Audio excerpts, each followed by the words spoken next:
Hello and welcome back to the channel. तो बच्चों, जैसे कि आप सबको पता है कि हम अपने करंट अफेयर की सीरीज स्टार्ट कर चुके हैं।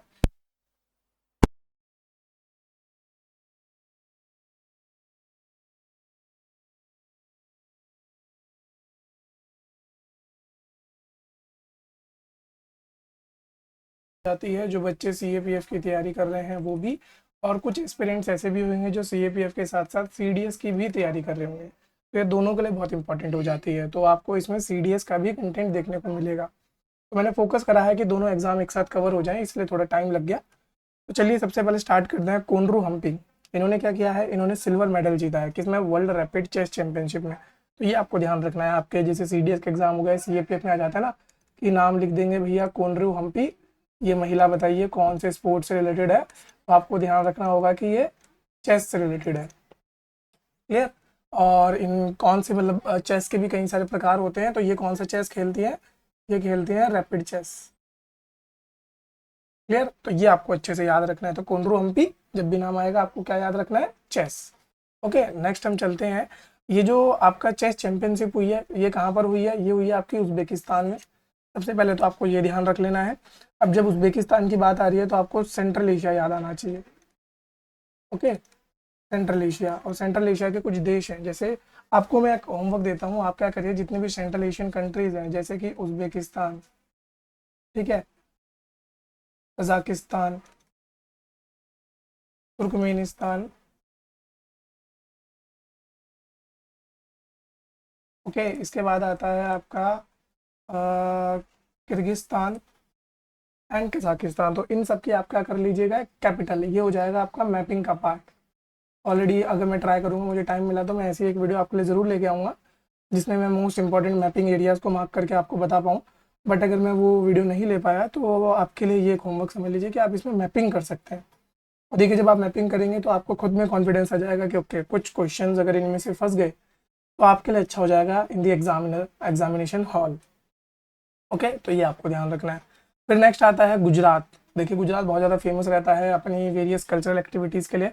तो उसी में से एक एक्टिविटी जिसको कि हम बोलते हैं सूर्य नमस्कार, उसके लिए गुजरात ने बनाया है।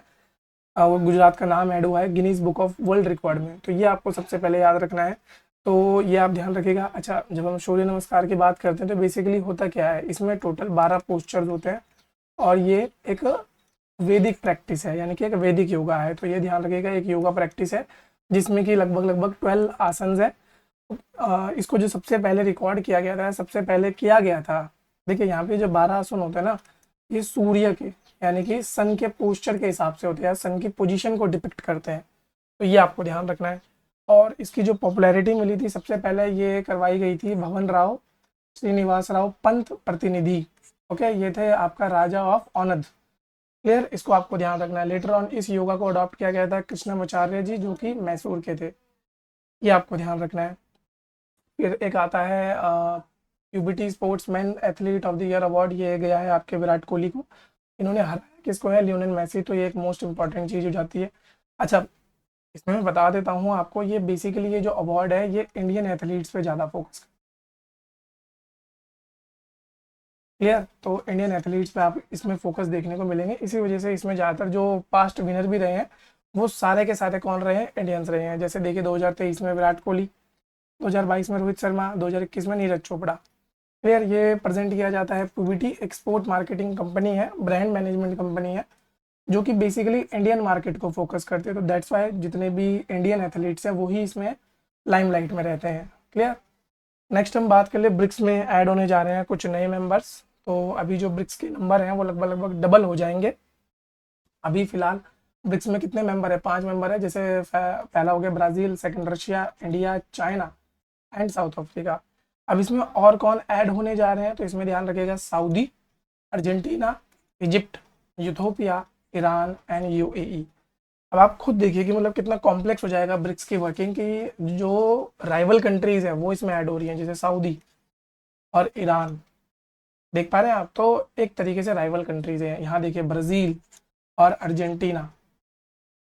तो इन सब कंट्रीज के होने की वजह से अब थोड़ा सा लोगों का मानना ये है कि ब्रिक्स का जो वर्किंग है वो थोड़ी और धीरे धीरे डिफिकल्ट हो जाएगी। जब हम ब्रिक्स की बात करें, ब्रिक्स का जो एक्रोनिम है that is Brazil, Russia, India, China and south Africa, इनसे मिलके बना है। क्लियर। इसकी जो समिट हुई थी अभी लास्ट समिट, वो हुई थी आपकी साउथ अफ्रीका 2023 में, और रशिया में होगी इसकी अगली समिट जो कि 2024 में होगी। फिर जो ब्रिक्स का जो स्थापना थी वो कहाँ से देखी जाती है कि इसका जो पहले समिट थी वो थी रशिया में। क्लियर। और लगभग लगभग रशिया में हुई थी, और ये कब हुई थी? 2009 के लगभग में। फिर 2000 उस समय तक ना इसको ब्रिक बोला जाता था।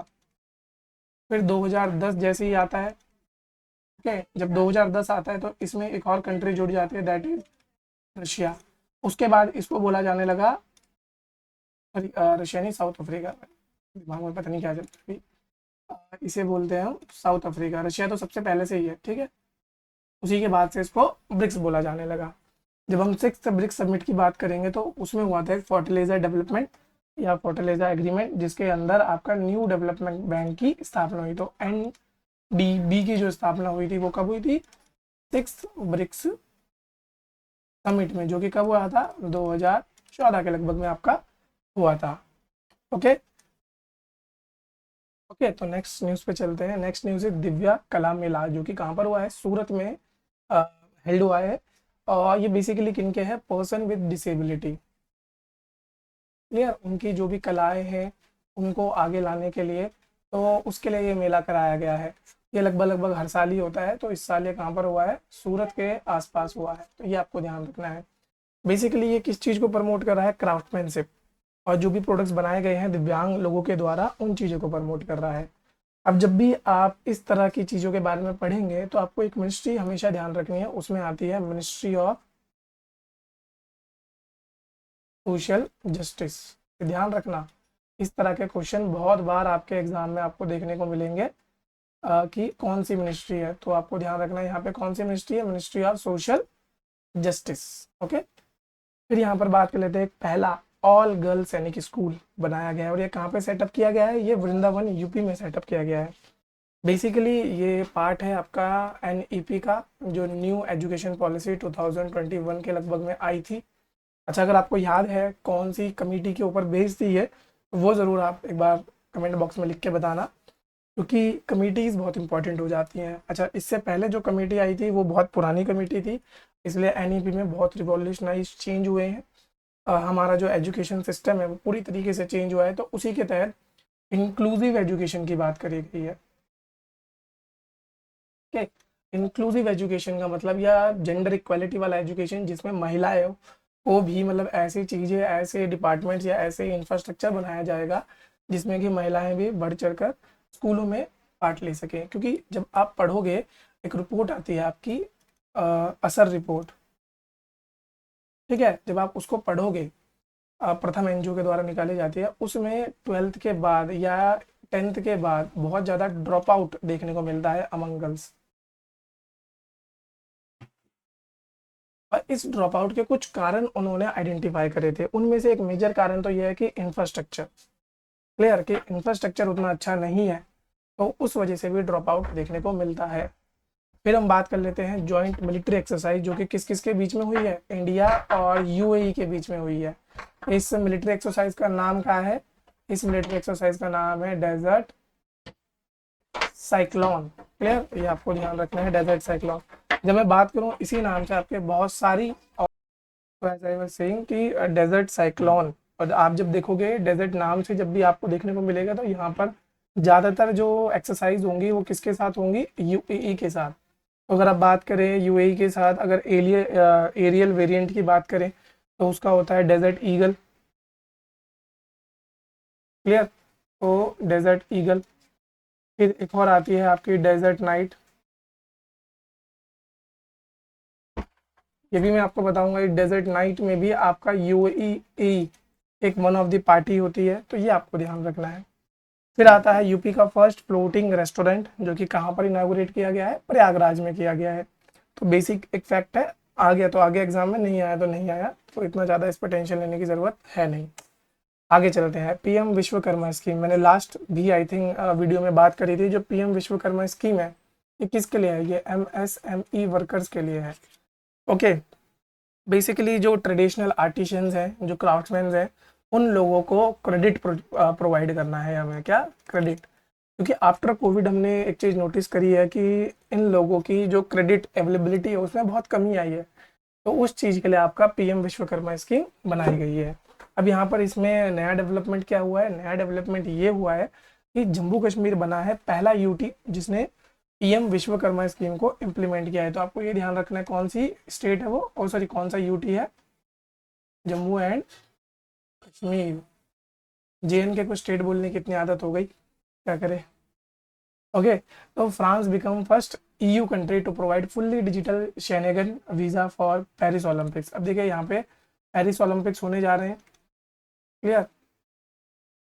तो यहाँ पर आप जब बात करोगे ईयू में एक होता है शेनेगन एरिया। इसका मतलब क्या होता है, शेनेगन एरिया वो होता है जिन्होंने अपना जो ट्रेवलिंग है वो आपस में इंटरलिंक कर लिया। मतलब अगर एक कंट्री से आपको दूसरे कंट्री में जाने के लिए फिर वहाँ पे वीज़ा की एक्स्ट्रा ज़रूरत नहीं है। आप पे एक कंट्री का वीज़ा है then you can definitely go into the other country on that visa. तो ये आपको ध्यान रखना है। तो इन्होंने क्या करा है, फुल्ली डिजिटल कर दिया है। तो इसके बारे में बात कर लेते हैं। जो शेनेगन एग्रीमेंट है ये कब साइन हुआ था, ये हुआ था 1985 में। उस समय इसमें लगभग लगभग 5 कंट्रीज थी। पहला Belgium, France, Germany, Luxembourg and Netherlands. Okay, इस एग्रीमेंट ने बेसिकली करने की क्या कोशिश करी है, एक बॉर्डर फ्री एरिया बनाने की कोशिश करी है जिसमें लोग आस पास में फ्री मूवमेंट कर सकते हैं, free movement of people, goods, services and capital called Schengen area. इसमें क्या होता है कि जो इंटरनली बॉर्डर चेकिंग होती है, जैसे अभी मैं आपसे बात करूं कि एक कंट्री से आपको दूसरी कंट्री जाना है, मान के चलते हैं इंडिया टू म्यांमार, क्लियर। तो इंडिया में भी आपकी स्क्रूटनी होगी और देन म्यांमार में भी आपकी स्क्रूटनी होगी, प्रॉपर बॉर्डर पे चेकिंग होगी। बट ईयू ने इस चीज को अबॉलिश करा, मतलब ये जो शेनेगन एरिया है उस चीज को अबॉलिश करा, क्लियर। अब इसमें ध्यान रखिएगा, जैसे ईयू है, ईयू में टोटल कितनी कंट्रीज है, आई होप आप सबको पता हो। तो सारी की सारी ईयू कंट्रीज इसका पार्ट नहीं है, और कुछ ऐसी कंट्रीज भी हैं जो ईयू का पार्ट नहीं है बट इस एरिया का पार्ट है। तो all EU member state without opt out must join Schengen upon meeting technical requirement. तो यहाँ पर एक है कि सारी ईयू कंट्रीज को लगभग लगभग ज्वाइन करना पड़ेगा। कुछ नॉन ईयू कंट्रीज भी हैं जैसे स्विट्जरलैंड, और ये नाम थोड़ा डिफिकल्ट है प्रोनाउंस करने में, नॉर्वे, आइसलैंड, ये सब क्या है, शेनेगन एरिया का पार्ट है। तो ये आपको अच्छे से ध्यान रखना है। फिर हम बात कर लेते हैं बियाट्रिस शेबेट, जिन्होंने न्यू वर्ल्ड रिकॉर्ड बनाया है, जो कि 5 किलोमीटर रेस का वर्ल्ड रिकॉर्ड को इन्होंने ब्रेक किया है। ओके, समवेयर कुछ अराउंड आई थिंक 23 मिनट्स के लगभग में ये पहुंच गई थी। तो ये आपको ध्यान रखना है, 3 मिनट्स, आई थिंक 23 मिनट्स ही होगा। अच्छा, मोस्ट इंपॉर्टेंट चीज़ होती है, ये कौन सी कंट्री से बिलोंग करती है, ये बिलोंग करती है आपके केनिया से। ओके, ये आपको ध्यान रखना है, कहाँ से बिलोंग करती है, केनिया से। इंडिया में भी एक मैराथन रनर है, उनका भी आप नाम याद रख लेना, क्योंकि उन्होंने एशियन गेम्स में भी अच्छा परफॉर्म किया था, और जितने भी इवेंट्स हैं उनमें उसका नाम उनका नाम लगभग लगभग गोल्ड मेडल वो जीत जाते हैं। तो उन नामों को आपको अच्छे से याद रखना है। फिर आता है Punjab police become the first state to map all accident prone site. इन्हीं के साथ साथ यहाँ पर आपको एक और न्यूज जो इसमें याद रखने की, पंजाब स्टेट ही है, इसने क्या बनाया है, सुरक्षा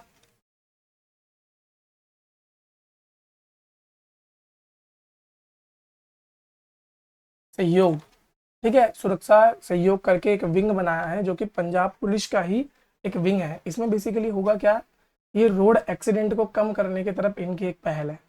जब आप बात करोगे रोड एक्सीडेंट्स की, तो इंडिया में आफ्टर सुसाइड या आई थिंक सेकेंड और third largest cause of death होता है आपका क्या, रोड एक्सीडेंट्स।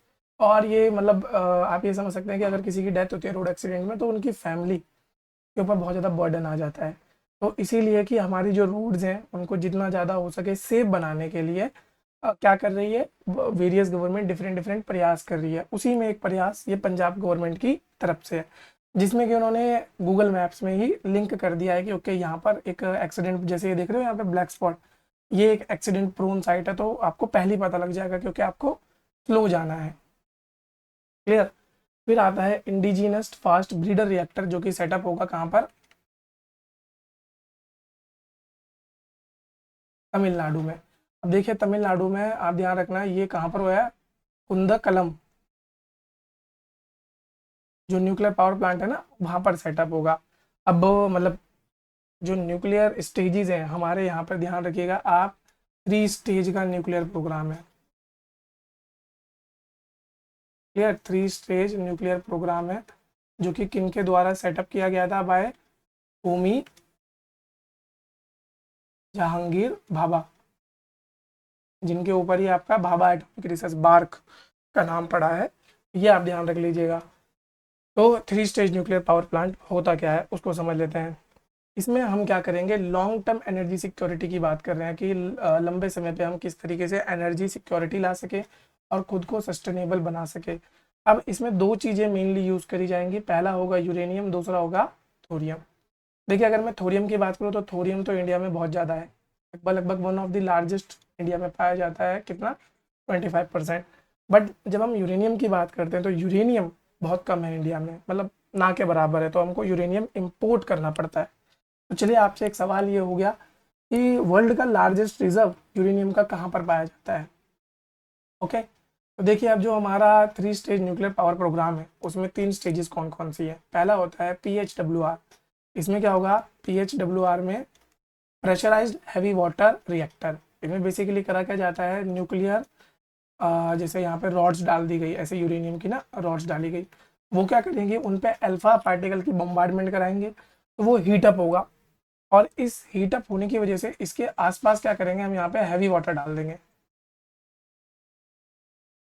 या वाटर डाल देंगे। ठीक है, अब इससे क्या होगा, स्टीम जनरेट होगी और ये स्टीम को हम ऊपर ले जाएंगे और यहाँ पे टरबाइन को रोटेट करवाएंगे। जैसे ही टरबाइन घूमेगी, आपने पढ़ा होगा कि मोटर में या जनरेटर में टरबाइन घूमते ही इलेक्ट्रिसिटी प्रोड्यूस हो जाती है। तो इस तरह का ये सिस्टम है। यहाँ पर आपका जो मेन फ्यूल है वो क्या है,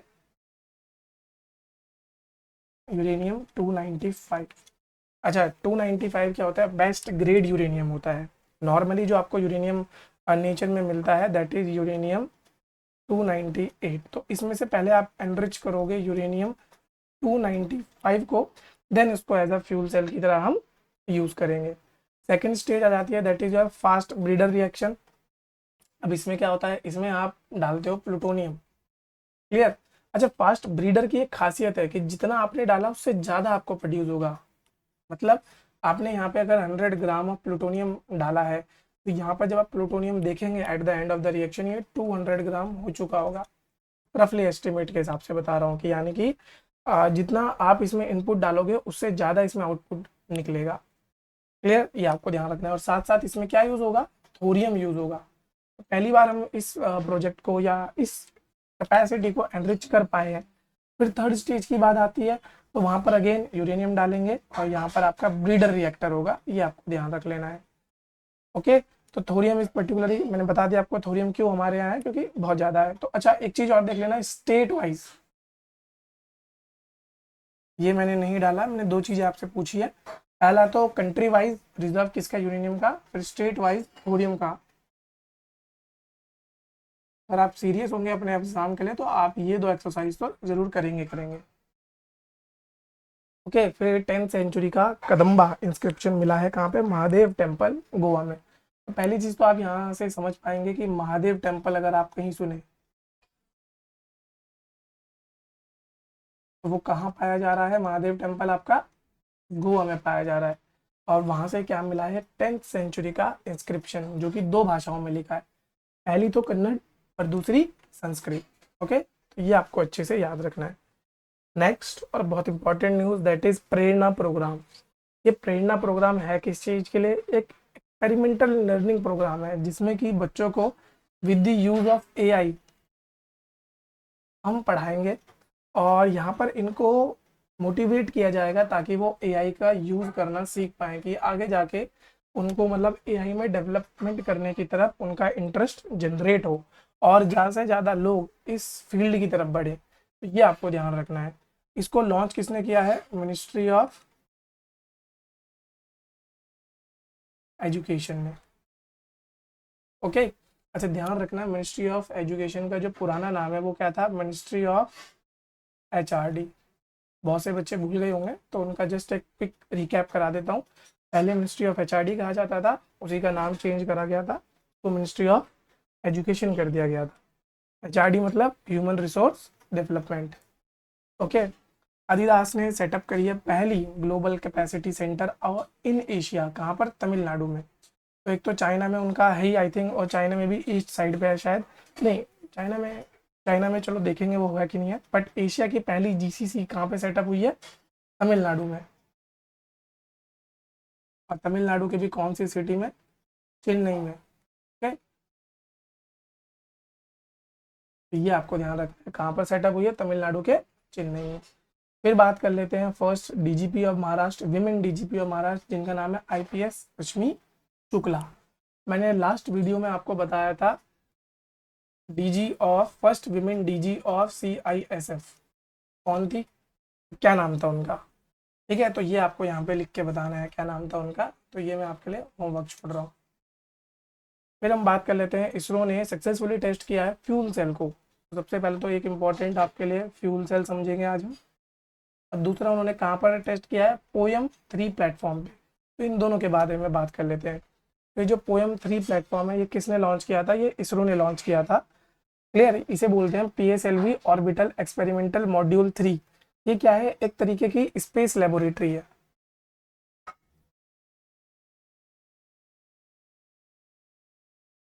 मतलब कुछ एक्सपेरिमेंट जो हम अर्थ पे नहीं कर सकते उनको हम स्पेस में ले जाके करते हैं, तो उस तरह की स्पेस लेबोरेटरी बनाई है। इसको हमने PSLV C58 व्हीकल से लॉन्च किया था, और इसी के अंदर हमने क्या करा है, एक polymer electrolyte membrane fuel cell. Clear, इसको क्या करा है हमने, polymer electrolyte membrane fuel cell हमने यहाँ पर टेस्ट किया है। अब समझ लेते हैं फ्यूल सेल क्या होता है। एक फ्यूल सेल एक इलेक्ट्रोकेमिकल डिवाइस है, जिसमें कि जो रिएक्टेंट यूज होते हैं वो होता है आपका हाइड्रोजन और प्लस ऑक्सीजन, और उनके मिलने की वजह से या फिर उनके रिएक्शन की वजह से, क्लियर, क्या होता है यहाँ पर H2O as a by product बनता है। पर इस H2O के साथ साथ एक इलेक्ट्रॉन भी निकलता है, और वही इलेक्ट्रॉन आपका क्या होता है, इलेक्ट्रिसिटी। तो इस पूरी प्रक्रिया के दौरान आपकी इलेक्ट्रिसिटी भी जनरेट होती है। सबको ध्यान रखना है कि ये पूरा का पूरा इको फ्रेंडली है, इसमें कोई भी हार्मफुल गैसेज नहीं निकलती। इलेक्ट्रिसिटी बनाने का एक बहुत ही इको फ्रेंडली तरीका है। तो इसको हमने कहाँ पर जांचा है, अब की बार स्पेस में जांचा है। तो यहाँ पर आप देख सकते हो एनोड है, कैथोड है, ये आपको ध्यान रखना है। अयोध्या एयरपोर्ट का नाम रखा गया है आपका महर्षि वाल्मीकि एयरपोर्ट, ये आपको ध्यान रखना है। ये जो महर्षि वाल्मीकि एयरपोर्ट है, इसकी खासियत क्या है, देखिए ये पार्ट है आपका एक राम सर्किट का। हमारी जो गवर्नमेंट ऑफ इंडिया है उसने बहुत सारे क्या बनाए हैं, स्पिरिचुअल,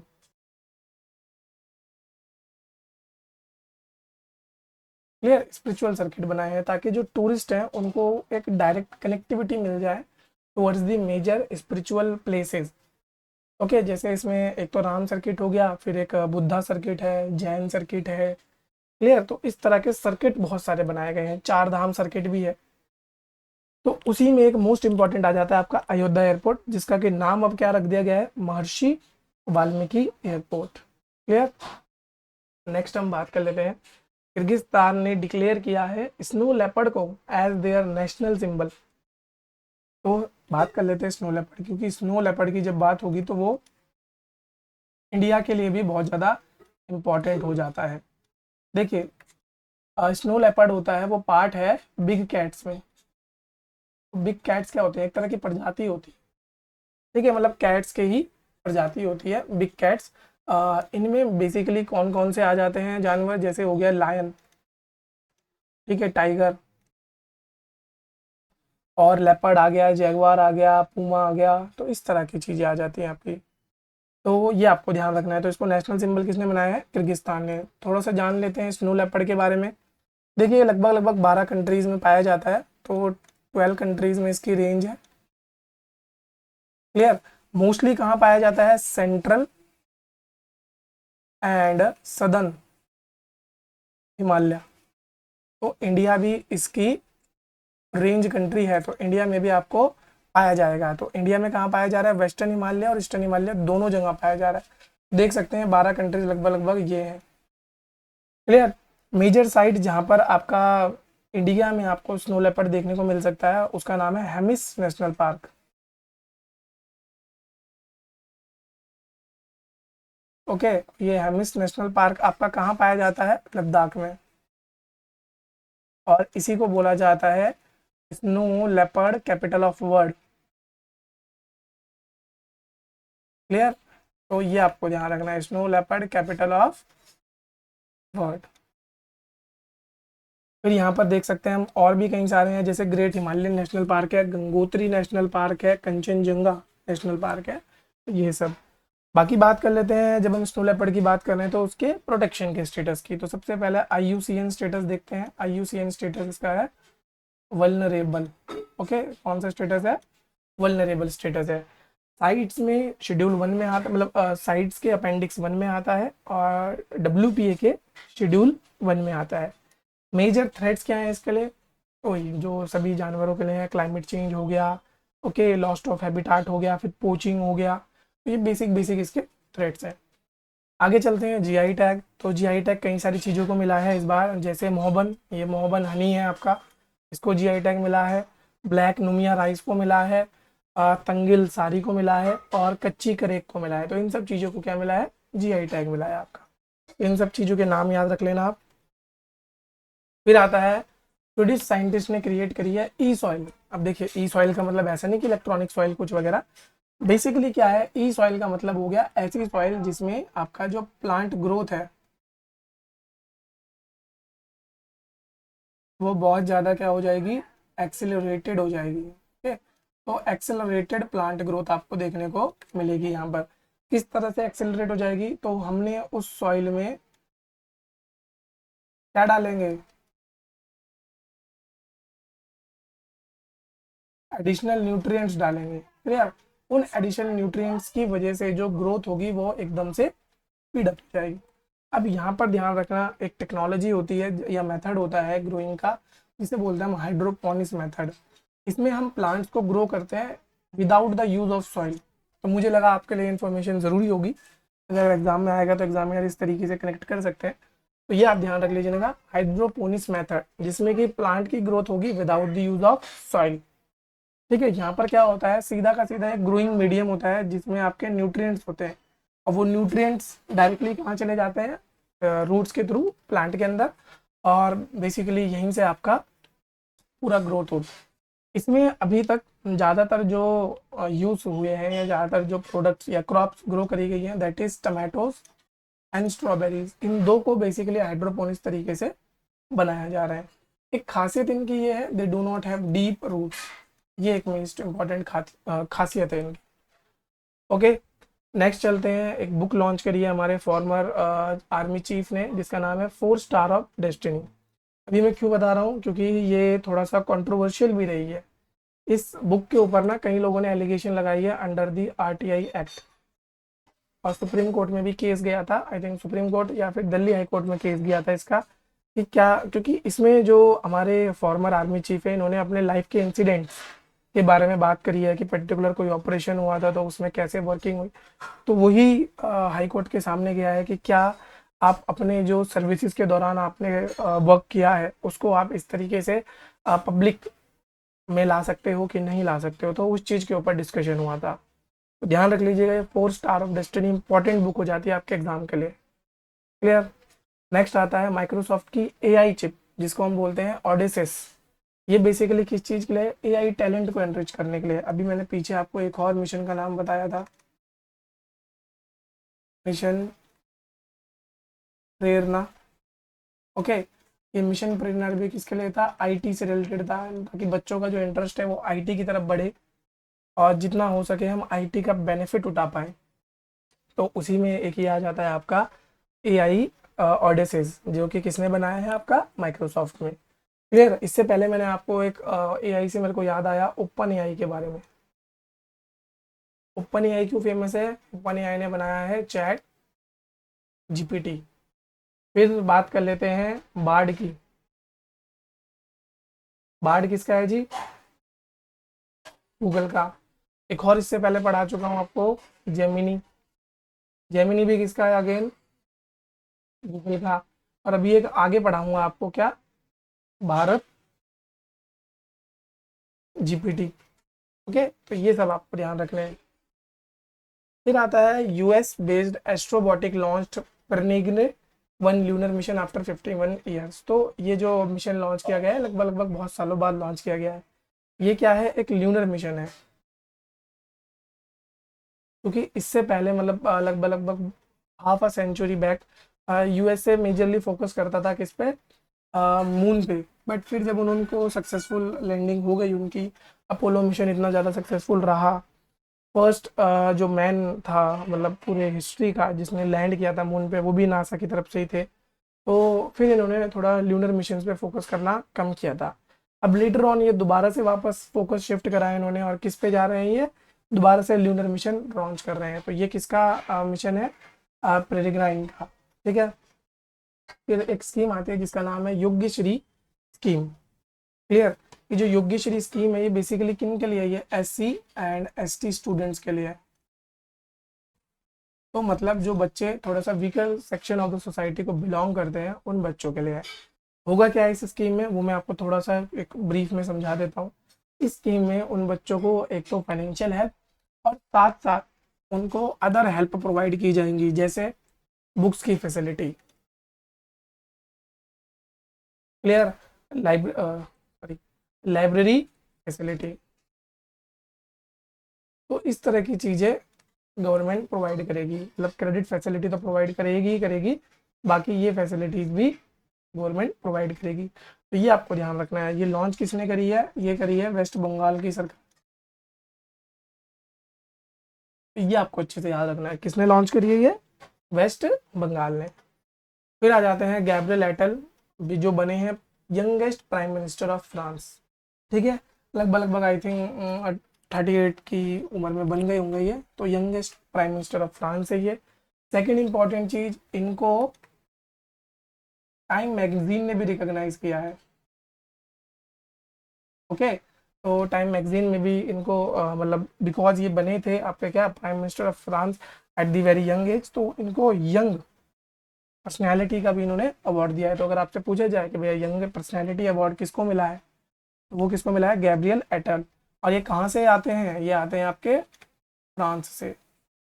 ओके, फ्रांस के बारे में तो बहुत सी चीज़ें मशहूर हैं। क्लियर, चलिए आगे बढ़ते हैं। फिर इंडिया और मालदीव्स के बीच में टसल चल रहा है, क्योंकि चाइना का इन्फ्लुएंस बढ़ रहा है। अभी देखिए बीच में क्या हुआ था, चाइना ने एक रिलीफ पैकेज लॉन्च किया था, किसके लिए, मालदीव्स के लिए। जो कि मोहम्मद मुइज़, जो कि क्या है मालदीव्स के प्रेसिडेंट है अभी, उनके कहने पे लॉन्च किया था। तो इस वजह से वहाँ पर, अच्छा, इस वजह से वहाँ पर क्या हुआ है, इंडिया और मालदीव्स के रिलेशन तो खराब हुई ही हैं, बट ये जो इसकी जो लिंक है वो बहुत पुराना है, क्योंकि बहुत समय से वहाँ पर क्या इंडिया आउट कैंपेन की बात चल रही है। और अगर आई थिंक आप अक्टूबर वाली वीडियो जाके देखेंगे तो उसमें मैंने आपको इंडिया और मालदीव का रिलेशन बहुत अच्छे से एक्सप्लेन किया है। ठीक है, इंडिया ने समय समय पे उनकी मदद करी है, जैसे कुछ एक्सरसाइजेज होती हैं जो इंडिया और मालदीव के बीच करी जाती हैं, मिलिट्री एक्सरसाइज, जैसे कि एक्विवरिन जो कि इंडिया और मालदीव के बीच में होती है। फिर एक नाम है अपने दोस्ती, ये मैंने सब उस वीडियो में बताया है। एकता, तो ये 3 एक्सरसाइज मैं आपको बता देता हूँ। तो ये तो कुछ हो गई एक्सरसाइज। फिर फाइनेंशियल एड बहुत बार प्रोवाइड किया, जैसे कोविड-19 के दौरान हमने जो बेसिक दवाइयाँ थी वो प्रोवाइड की थी मालदीव्स को। उसके साथ साथ अगर मैं बात करूँ, बहुत से टाइम पे जैसे एक चलाया था उन्होंने operation cactus. Okay, operation cactus चलाया गया था, जो कि जब मालदीव में कूप का खतरा था तो उस समय मालदीव की मदद करी थी हमने। उसके साथ साथ हमने चलाया था ऑपरेशन नीर, जब वहाँ पर एक ड्रिंकिंग वाटर का क्राइसिस आ गया था, उस समय मदद की थी। तो बहुत से ऐसी चीज़ें हैं। बाकी इंफ्रास्ट्रक्चर डेवलपमेंट करने में हमने बहुत मदद करी है। उनका एक क्या है, ग्रेट माहे प्रोजेक्ट है, उसमें मदद करी है। तो ये सब कुछ प्रोजेक्ट्स हैं जो वहाँ पर बहुत इंपॉर्टेंट है।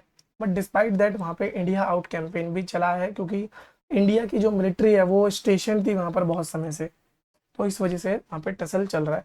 तो ये आपको ओवरऑल ये टॉपिक तैयार करना है। क्यों तैयार करना है, क्योंकि पेपर 2 में अगर एस्से लिखने की बात आएगी तो वहां पर आपसे पूछा जा सकता है कि India out campaign in Maldives, इसके ऊपर एक एस्से लिखो, तो आप क्या एस्से लिखोगे? दूसरा, आर्ग्यूमेंट राइटिंग में लिख सकते हो आप, मतलब argument writing, do you still think कि इंडिया को मालदीव्स की मदद करनी चाहिए या इंडिया को मालदीव्स के लिए क्रेडिट पैकेज निकालना चाहिए, डिस्पाइट दैट वहाँ पे इंडिया आउट कैंपेन बना है। तो इस तरह के आर्ग्यूमेंट आपको पूछे जा सकते हैं, और ये तभी आएंगे जब आप इन चीज़ों को पढ़ोगे और समझोगे। क्योंकि एक तो हो गया पढ़ना, एक हो गया समझना। जब तक आपकी अंडरस्टैंडिंग नहीं बनेगी टॉपिक के साथ, आप उस टॉपिक को अच्छे से नहीं कर पाओगे। क्लियर? तो अंडरस्टैंडिंग डेवलप कीजिए अपनी। नेक्स्ट हम बात कर लेते हैं, चाइना, नॉर्थ कोरिया और पाकिस्तान को डेजिग्नेट किया है as a country of particular concern. Clear? क्यों? क्योंकि इन्होंने क्या है, रिलीजियस फ्रीडम वायलेशन करे हैं बहुत सारे, तो ये आप देख सकते हैं। तो इसमें बेसिकली जो डेजिग्नेटेड कंट्री है, ठीक है, वो कौन कौन है? China, North Korea, Pakistan, Cuba, Eritrea, Iran, Nicaragua, Russia, Saudi, Tajikistan, Turkmenistan, Myanmar, इन सबको कंट्रीज ऑफ पर्टिकुलर कंसर्न आपका क्या करा गया है, एज डेजिग्नेट किया गया था बाय द यूएसए। ओके, फिर आता है Algeria, Azerbaijan, central African Republic, Comoros, Vietnam, इनको डाला गया है स्पेशल स्पेशल वॉच लिस्ट में, क्योंकि यहाँ पर भी क्या हो रहा है, कुछ रिलीजियस फ्रीडम का वायलेशन हो रहा है। और कुछ साल पहले इसमें इंडिया को भी डाला गया था, लेटर ऑन निकाल दिया गया था। क्लियर? तो ये आपको ध्यान रख। फिर हम बात कर लेते हैं, डीआरडीओ ने लॉन्च किया है उग्रम असॉल्ट राइफल, जो कि बनाई गई है किसके द्वारा? इंडिया बनाई गई है किसके लिए? इंडियन आर्मी के लिए बनाई गई है। तो ये आप ध्यान रखना है। ये आप लोगो देख पा रहे होंगे यहाँ पे, ये जो लोगो है ये किसका फेमस लोगो है? ये मेड इन इंडिया का लोगो है। ठीक है? जब भी आर्म्स इंपोर्ट करने की बात आती है ना, तो इंडिया बहुत ज़्यादा आर्म्स इंपोर्ट करता है। क्लियर? और सबसे बड़े इंपोर्टर हम कहाँ से करते हैं? सबसे ज़्यादा इंपोर्ट अभी भी रशिया से, उसके बाद यूएस से, फिर यहाँ पर आपका फ्रांस आ जाता है। क्लियर? और अगर हम बात करें एक्सपोर्ट की, तो हम एक्सपोर्ट भी अब अच्छा खासा कर रहे हैं। जो जैसे अभी आपने सुना होगा बीच में वियतनाम के साथ हमारी डील साइन हुई है रिगार्डिंग ब्रह्मोस मिसाइल।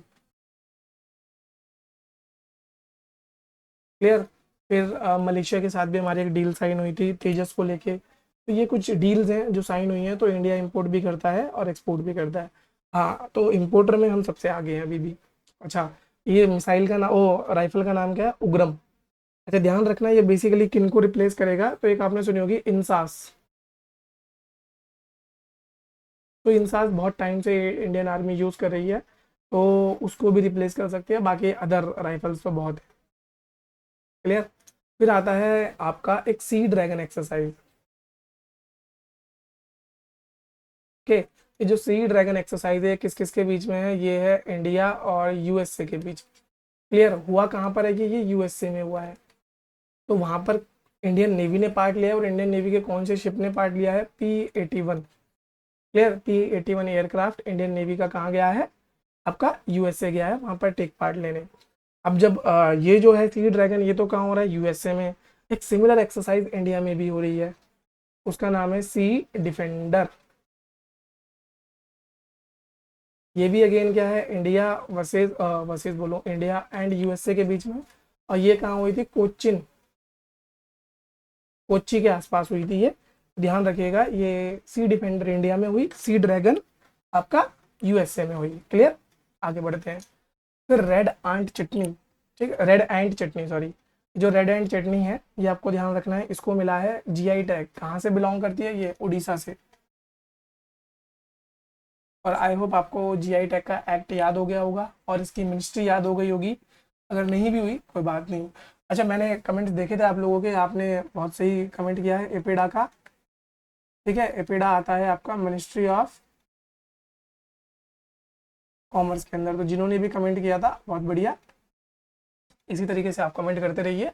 और आप देखिएगा डेफिनेटली, अगर आप इसी तरीके से इन सेशंस को इंटरेक्टिव रखेंगे तो आपको एग्जामिनेशन हॉल में 4 से 5 नंबर का, मैं श्योर हूँ, आपको फ़र्क पड़ेगा पड़ेगा। ये मेरी गारंटी है। ठीक है? तो ये आपको ध्यान रखना है, रेड एंड चटनी। फिर आता है आपका इंडिया को मिला है चेयर करने का मौका और होस्ट करने का मौका 46th UNESCO world heritage committee का। क्लियर, तो ये आपको ध्यान रखना है। तो इसकी चेयरमैन कौन होगी, इंडिया होगी। और इंडिया की तरफ से जो रिस्पॉन्सिबल मिनिस्ट्री है वो कौन सी हो जाती है, वो हो जाती है आपकी मिनिस्ट्री ऑफ कल्चर। ओके, तो ये आपको ध्यान रखना है। और ये बेसिकली किसके अंडर होता है, ये होता है यूनेस्को के अंडर। ओके जी। फिर आता है साउथ कोरिया में एक लैंडमार्क लॉ निकाला गया है जो कि बैन करता है डॉग मीट को, क्योंकि देखिए क्रुएलिटी अगेंस्ट एनिमल के रिगार्डिंग वहाँ पे बहुत सारे प्रोटेस्ट चल रहे थे, और डॉग मीट वहाँ का एक बहुत कॉमन फूड है। ठीक है, तो साउथ कोरिया के लोगों के लिए वो बहुत कॉमन फूड था, तो इसलिए वहाँ पे रेगुलरली कॉन्फ्लिक्ट चलता रहता था।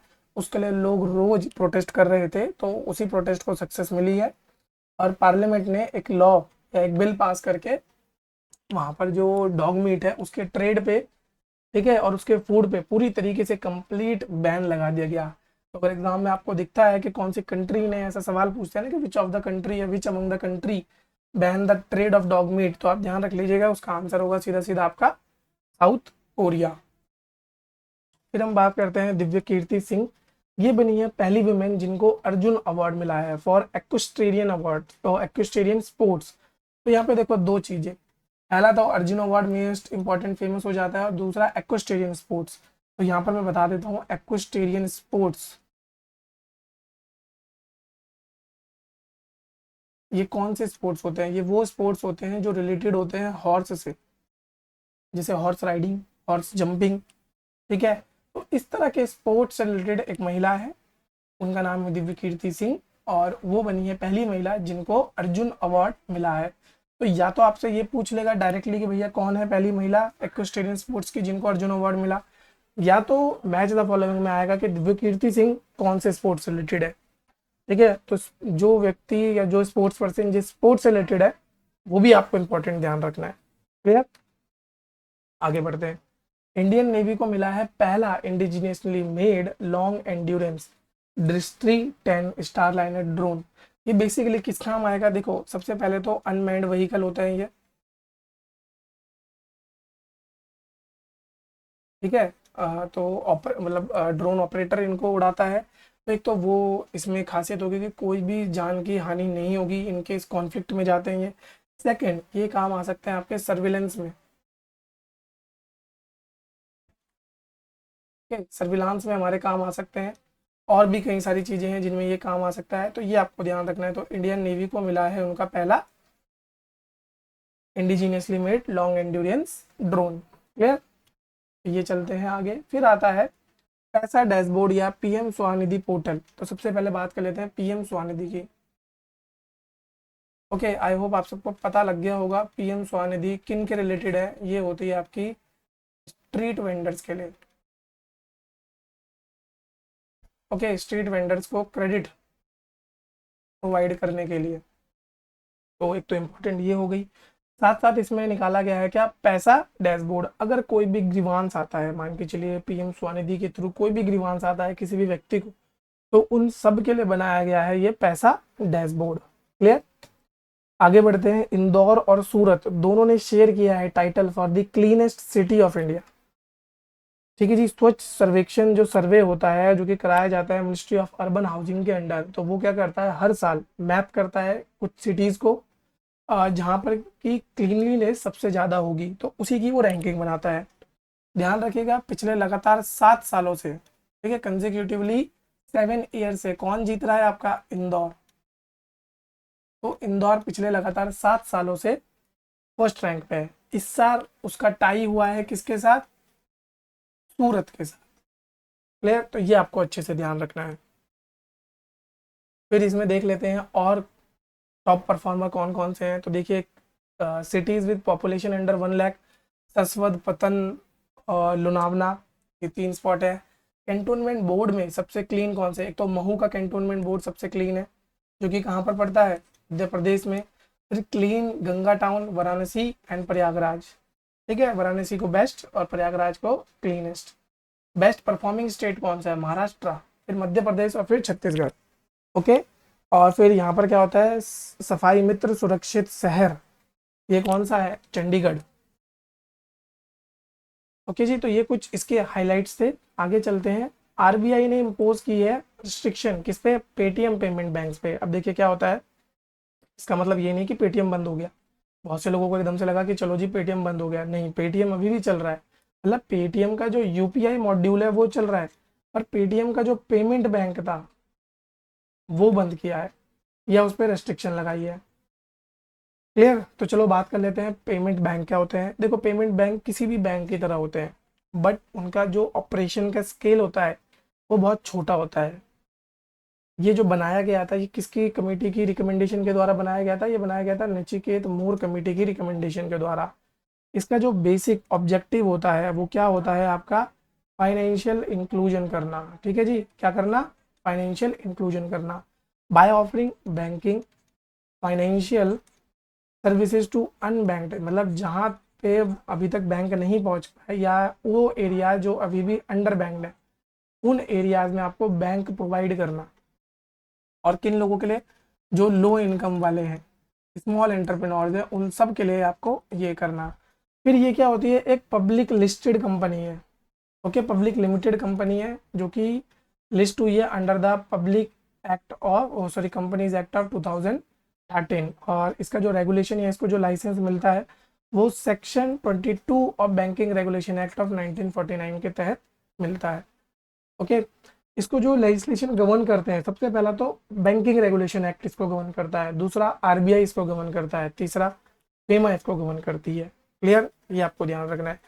कौन कौन सी एक्टिविटीज परफॉर्म कर सकते हैं इस पे तो मुझे लगता है कभी भी पेमेंट बैंक आएगा तो इस पे तो क्वेश्चन, ये जो चार चीजें मैंने लिखी है ना, इन पे क्वेश्चन बनना तय है। आप चाहे प्रीवियस ईयर क्वेश्चन उठा के देखो, इनमें से ही बने। ये क्या कर सकते हैं? 2 लाख तक का डिपॉजिट एक्सेप्ट कर सकते हैं, और कौन सा? वो भी डिमांड डिपॉजिट, टाइम डिपॉजिट नहीं। फिर इनके पास जितना भी डिपॉजिट आता है उसको ये एसएलआर में इन्वेस्ट करते हैं, और 25% को टाइम डिपॉजिट में। मतलब ये सारा का सारा पैसा खुद पे नहीं रखते, अपने पैसे को एसएलआर में इन्वेस्ट कर देते हैं ताकि वो पैसा रिस्की ना रहे। ओके, एक्टिविटीज क्या क्या ये परफॉर्म नहीं कर सकते? पहला तो ये क्रेडिट कार्ड नहीं इशू कर सकते, ये इशू कर भी सकते हैं तो क्या? Debit card. क्लियर? तो ये डेबिट कार्ड इशू कर सकते हैं। दूसरा, ये सिर्फ डिमांड डिपॉजिट ले सकते हैं, टाइम डिपॉजिट नहीं ले सकते, और ना ही एनआरआई डिपॉजिट। तो डिमांड डिपॉजिट भी 2 तरीके के होते हैं, कासा, अगर आपने सुना हो, करंट अकाउंट, सेविंग अकाउंट। तो बस इसके थ्रू आपका क्या हो सकता है? ये डिपॉजिट ले सकते हैं। फिर आता है न्यूरालिंक। ये किसके द्वारा बनाई गई है? ये बनाई गई है इलॉन मस्क की कंपनी के द्वारा, मतलब न्यूरालिंक उन्हीं की कंपनी है। इसने बेसिकली क्या किया है? पहला चिप लगाया है, किसने? ह्यूमंस में। तो ये आगे चल के एआई की तरफ एक और भी मतलब बड़ा कदम हम मान सकते हैं कि अब क्या हुआ है, ह्यूमन ब्रेन में चिप एम्बेडेड की जा रही है जिससे कि ब्रेन की कैपेसिटी को और ज़्यादा एनहेंस कर सकते हैं। ओके, नेक्स्ट इंपॉर्टेंट चीज़ आती है, एक कंगारू लिजर्ड की एक स्पीसीज है जो कहाँ पाई गई है? वेस्टर्न घाट में, और इसका नाम क्या है? डिमिन्यूटिव ड्रैग। ओके, इस तरह के सवाल भी आ जाते हैं। अच्छा, जब हम यहाँ पे बात कर रहे हैं वेस्टर्न घाट की, तो मैं आपको बताना चाहूँगा कि इंडिया में लगभग लगभग 4 ऐसी जगहें हैं जिनको हमने कंसिडर किया है बायोडाइवर्सिटी हॉटस्पॉट। क्या बोलते हैं उन्हें? Biodiversity hotspot. अब ऐसे कौन कौन से हैं? देखिए, सबसे पहला तो वेस्टर्न घाट, और वेस्टर्न घाट भी किसके लिए फेमस है? फौना के लिए। ठीक है, फिर आ जाता है आपका ईस्टर्न घाट,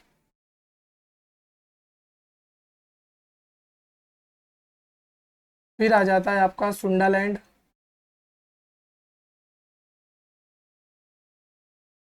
और लास्ट आता है आपका हिमालयन एरिया। कौन सा? जो कि आपका नॉर्थ ईस्ट का हिमालयन एरिया है, मतलब ये असम, अरुणाचल, मेघालय, ये वाला पार्ट है। तो ये 4 बायोडाइवर्सिटी हॉटस्पॉट हैं। अच्छा, यहाँ पे हॉटस्पॉट को कंसिडर करने की भी कुछ क्राइटेरियाज होते हैं। क्लियर? वो आपको ध्यान रख लेना है कि मतलब हॉटस्पॉट आपको तभी डिक्लेयर करा जा सकता है जब एक जगह पे अराउंड एंड अराउंड 300 से ज़्यादा स्पीसीज कुछ प्रेजेंट होती हैं, तो उसे बोला जाता है। फिर नेक्स्ट आता है दिव्यांश सिंह परमार। इन्होंने क्या जीता है? गोल्ड मेडल जीता है। किसमें? ISSF वर्ल्ड कप में। ठीक है, किसमें? 10 मीटर एयर राइफल इवेंट में। ये कहाँ पर हुआ था? आपका कायरो इजिप्ट में हो रहा था। तो ये आपको ध्यान रखना है। तो दिव्यांश सिंह कौन से स्पोर्ट से रिलेटेड है? शूटिंग से। ओके, शूटिंग से। अच्छा, मैंने आपको पीछे दिव्या कीर्ति सिंह का नाम बताया था, वो कौन से स्पोर्ट से रिलेटेड थी? जल्दी रिकॉल करो। वो आपके रिलेटेड थी हॉर्स के रिलेटेड, जो स्पोर्ट्स होते हैं ना उनसे। नेक्स्ट चलते हैं खेलो इंडिया विंटर गेम्स। ये बेसिकली हो कहाँ पर रहे हैं, ये हो रहे हैं जम्मू कश्मीर और लद्दाख के पास। क्लियर, तो ये आप ध्यान रखना है। इनका मतलब इस खेलो इंडिया विंटर गेम है, उसका जो मैस्कट है उसको बोला जाता है स्नो लेपर्ड। और स्नो लेपर्ड मैं आपको ऑलरेडी बता चुका हूँ, इसका IUCN स्टेटस क्या होता है, वल्नरेबल। क्लियर। अपेंडिक्स 1 है साइट्स का, और शेड्यूल 1 है आपका WPA एक्ट का। क्लियर। टोटल इसकी जो रेंज कंट्री होती है वो 12 होती है। इंडिया में कहाँ पाया जाता है, आपके हिमालयाज एरिया में, बोथ वेस्टर्न हिमालयाज और ईस्टर्न हिमालयाज। क्लियर, इतना आपको ध्यान रखना है बस। स्नो लेपर्ड से रिलेटेड ये याद रखना है। इसको शेप बोला जाता है लद्दाख के रीजन में। जब आप खेलो इंडिया गेम्स की, विंटर गेम्स की बात करो, तो खेलो इंडिया यूथ गेम्स भी आप देख लीजिएगा। ये बेसिकली कहाँ पर हेल्ड हुए हैं, ये चेन्नई में आपके कराए गए थे 2023 में। ओके, चलिए आगे चलते हैं। सर्वत्र, ये क्या है, इंडिया आर्मी का मोबाइल ब्रिज सिस्टम है, जो कि किसके द्वारा बनाया गया है, ACE के द्वारा। और ये जो ACE है ये किसके अंडर आता है, ये DRDO के अंदर आता है। अब ये न्यूज़ में क्यों आया, क्योंकि इसको कहाँ पर डिस्प्ले करा गया है, रिपब्लिक डे परेड में इसको डिस्प्ले करा गया था। ये बेसिकली क्या दिखाता है, ये इंडिया की आर्मी की कैपेसिटी दिखाता है। ओके, इसकी खासियत क्या है, देखिए इसमें पीछे बनता है एक सीजर स्टाइल, ऐसा कुछ बनता है, देख रहे हो आप। तो ये इसकी कुछ खासियत है। तो सीजर टाइप फोल्डिंग ब्रिज है इसमें, जो कि 22 टन का है। लिए फिर आता है तमिलनाडु का एक डब्ल्यू। खासियत क्या है इसमें, देखिए ये थर्ड आया था, फिर भी मैंने इसको न्यूज़ में क्यों डाला या वीडियो लेक्चर में क्यों डाला, क्योंकि इसमें एक इम्पॉर्टेंट प्रक्रिया के बारे में बताया गया है आपको, कुद्दा बोलाई। ठीक है, ये कुद्दा बोलाई सिस्टम क्या होता है, ये एक एंशियंट इंडिया का सिस्टम है, जो कि बताता है हमारे इंडिया में कि हमारे इंडिया में शुरू से डेमोक्रेसी रही है।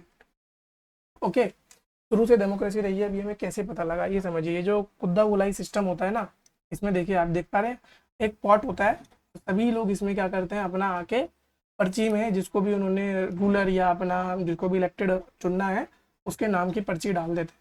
फिर एक छोटा सा बच्चा लाया जाता है, फिर और वो उस मतलब घड़े में से पर्ची निकालेगा, और उस पर्ची पे जिसका भी नाम आएगा उसको मान लिया जाता है, क्योंकि ये सीक्रेट, ये एक बहुत सीक्रेट चीज़ है। और तो जो भी व्यक्ति का नाम आएगा उसी को एज अ इलेक्टेड चुन लिया जाता है। तो ये बताता है कि हमारे इंडिया में बहुत पुराने समय से डेमोक्रेसी रही है, तो इसलिए मैंने इसको डाला। हालांकि अगर मैं बात करूं तो कौन से डब्ल्यू को बेस्ट डब्ल्यू मिला था, वो मिला था उड़ीसा के डब्ल्यू। क्लियर, तो उड़ीसा का, क्योंकि उसने बताया था डेमोक्रेसी के बारे में, तो मदर ऑफ डेमोक्रेसी की वो बात कर रहा था। फिर आई थिंक सेकंड नंबर पे आपका पंजाब का आया था, तो ये आप देख सकते हैं। क्लियर, हिस्टोरिकल सिग्निफिकेंस मैंने आपको बता दिया, तो एडमिनिस्ट्रेशन के लिए जिसे भी चुना जाता था वो बन जाता था। फिर आता है करप्शन परसेप्शन इंडेक्स। ये 2023 का रिलीज करा गया है। किसके द्वारा रिलीज करा गया है, जो इसको रिलीज करती है उसका नाम है ट्रांसपेरेंसी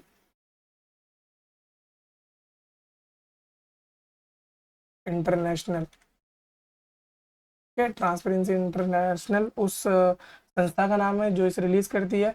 और इस बार जो इंडिया की रैंक है वो क्या आई है, 93rd आई है। इससे पिछले साल इंडिया की रैंक थी 85th, तो 2022 में और 2023 में। तो हम कितने रैंक से स्लिप कर गए, लगभग लगभग 8 रैंक से हम स्लिप कर गए किसमें, करप्शन परसेप्शन इंडेक्स। और यही जो करप्शन परसेप्शन इंडेक्स है, ये बोलता है कि इंडिया के अंदर क्या है, करप्शन बहुत ज़्यादा पाया जा रहा है। तो ये आप ध्यान रख सकते हैं। फिर Indian boxer Mandeep Jangra. Clear, इन्होंने क्या जीता है, US इंटरकॉन्टिनेंटल टाइटल जीता है, तो ये आप ध्यान रख लेना। अगर मैं नेक्स्ट बात करूं, उड़ीसा ने लॉन्च किया एक लाभा स्कीम। और लाभा का मतलब क्या है, लघु वनजत्य द्रव्य कर्या। तो बेसिकली ये किन के लिए है, ये ट्राइबल्स के लिए है। ठीक है, ट्राइबल्स को क्या मिलेगा, 100% स्टेट फंडेड MSP मिलेगी फॉर MFP। MFP मतलब माइनर फॉरेस्ट प्रोड्यूस, जो भी चीज़ें का फॉरेस्ट का यूज़ करके, मतलब फॉरेस्ट में से भी सिर्फ माइनर चीज़ों का यूज़ करके जो चीज़ें बनाई गई हैं उसे बोला जाता है माइनर फॉरेस्ट प्रोड्यूस। तो इन सब चीज़ों का यूज़ करके जो भी वो प्रोडक्ट बेचेंगे उस पर उनको 100% MSP मिलेगा। क्लियर, और इसमें और क्या हो रहा है कि ये जो जो भी चीज़ मिलेगी वो डायरेक्टली आपके बैंक अकाउंट में जमा हो जाएगी। और इसी को साथ साथ फिर मिशन शक्ति के साथ भी इंटीग्रेट करा जाएगा। मिशन शक्ति जिसमें वुमेन्स को एम्पावर करने की बात करी गई है, तो जो भी ट्राइबल वुमेन्स होगी उसको उनको, और ये जो लाभा स्कीम के बेनिफिशियरी होंगे इनको इंटीग्रेट किया जाएगा आगे चल के। तो ये आपको ध्यान रखना है। लाभा स्कीम कहाँ से है? उड़ीसा से।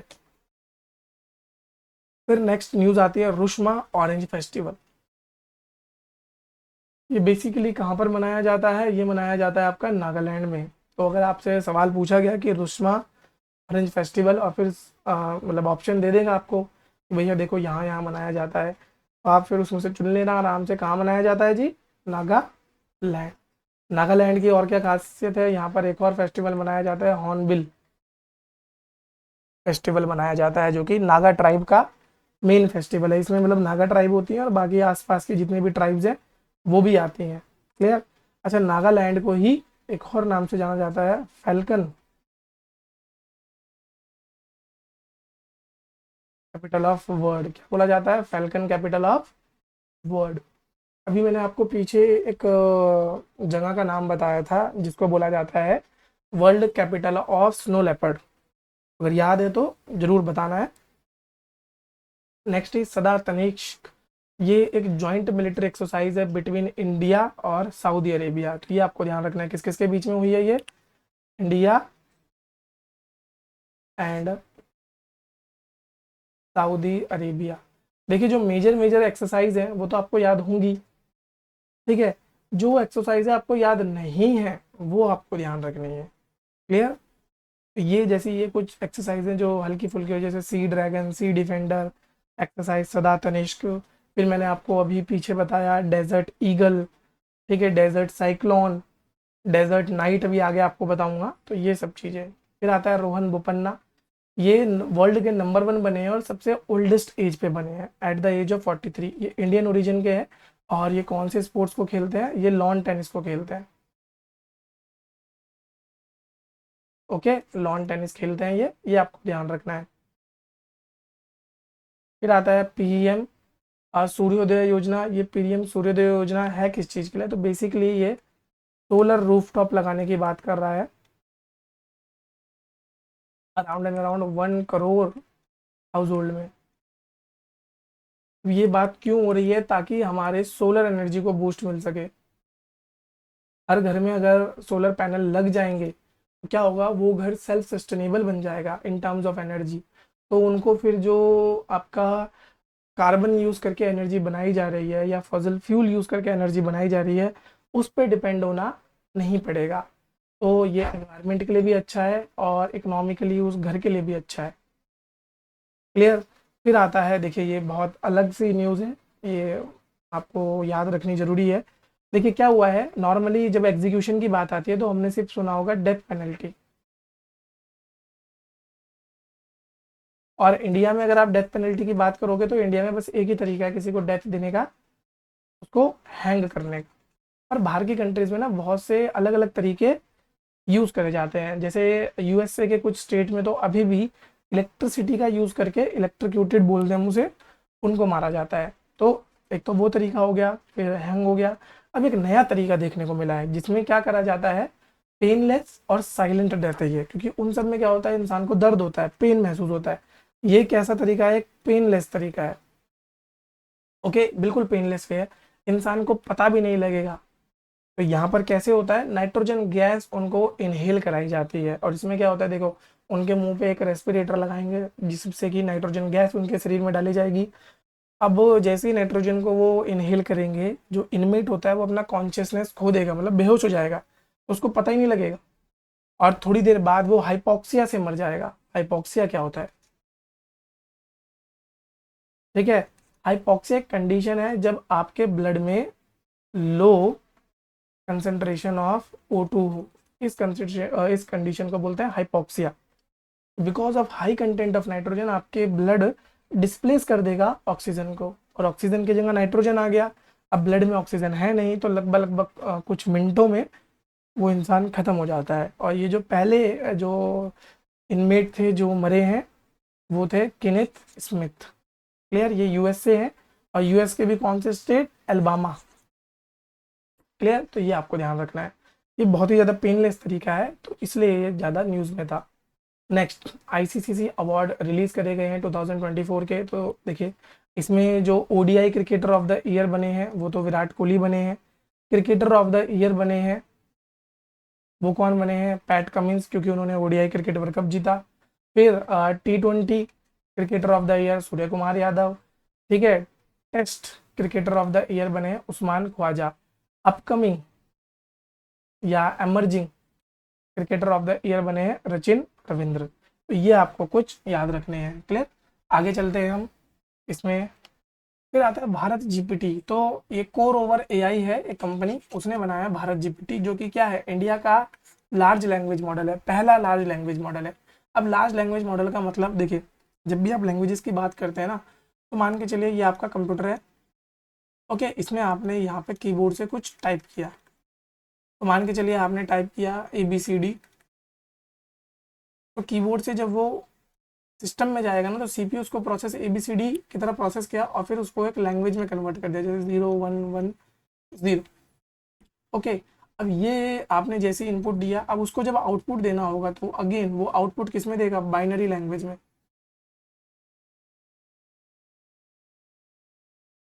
और उसको फिर कन्वर्ट कर दिया जाएगा आपके लैंग्वेज में। तो अब यहाँ पे लार्ज लैंग्वेज मॉडल में क्या होगा, जैसे आप एआई से बात करते हो, ठीक है, हमने चैट जीपीटी यूज किया होगा, आपने उससे कोई सवाल पूछा, तो वो बिल्कुल क्या करेगा, एक ह्यूमन बेस्ड रिस्पॉन्स देने की कोशिश करेगा। ऐसा ह्यूमन बेस्ड रिस्पॉन्स के बच्चों, तो ये आपको ध्यान रखना है। तो make AI in India, make AI work for India, तो ये आपको ध्यान रखना है, ये इसकी टैगलाइन है। फिर बात कर लेते हैं एक्सरसाइज डेजर्ट नाइट। मैंने पीछे भी बताया ये किस किस के बीच में होती है।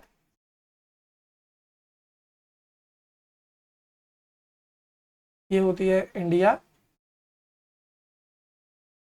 USA, UAE and France. Clear. फिर फ्रांस के साथ आपको पता होगा कि फ्रांस और इंडिया के बीच में कुछ बायलेटरल एक्सरसाइज भी होते हैं, जिसमें से एक आई थिंक शक्ति, कौन सी है, ये आर्मी की है इंडिया की। फिर आती है गरुड़, ये किसकी है, ये एयरफोर्स की है इंडिया की। और आती है वरुण, ये किसकी है, ये नेवल वेरिएंट है। क्लियर, तो ये आपको तीनों याद रखने हैं। फिर इंडिया और यूएई के बीच में मैंने अभी बताया आपको डेजर्ट नाम से, डेजर्ट ईगल, और दूसरा desert cyclone. Clear.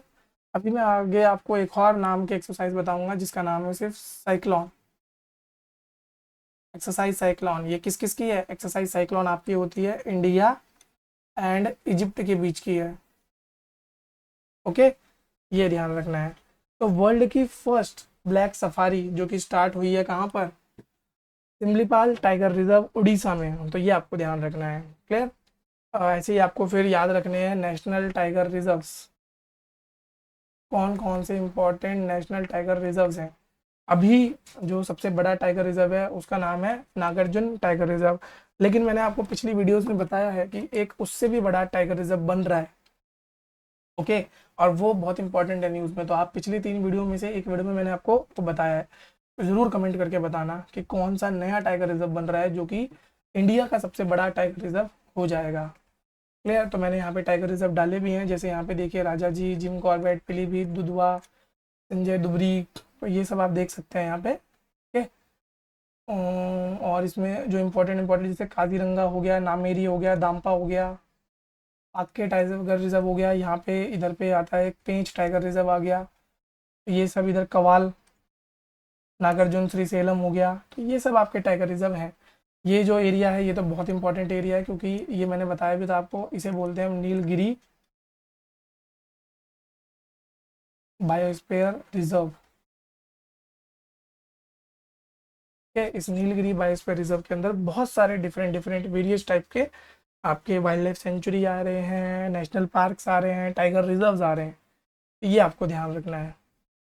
Next is after Bihar Andhra Pradesh बना है सेकंड स्टेट जो कि किस बारे में बात कर रहा है, कास्ट सेंसस की बात कर रहा है। अब देखिए कास्ट सेंसस बेसिकली हो क्या होता क्या है, कास्ट सेंसस में ना हम अपनी डेमोग्राफी को स्टडी करते हैं और ये देखते हैं कि पर्टिकुलर कास्ट के कितने लोग हैं हमारी डेमोग्राफी में, ताकि उनका एक पर्टिकुलर पूरा का पूरा इंफॉर्मेशन हमारे पास हो कि देखिए पर्टिकुलर कास्ट के इतने लोग हैं और दूसरी कास्ट के इतने लोग हैं।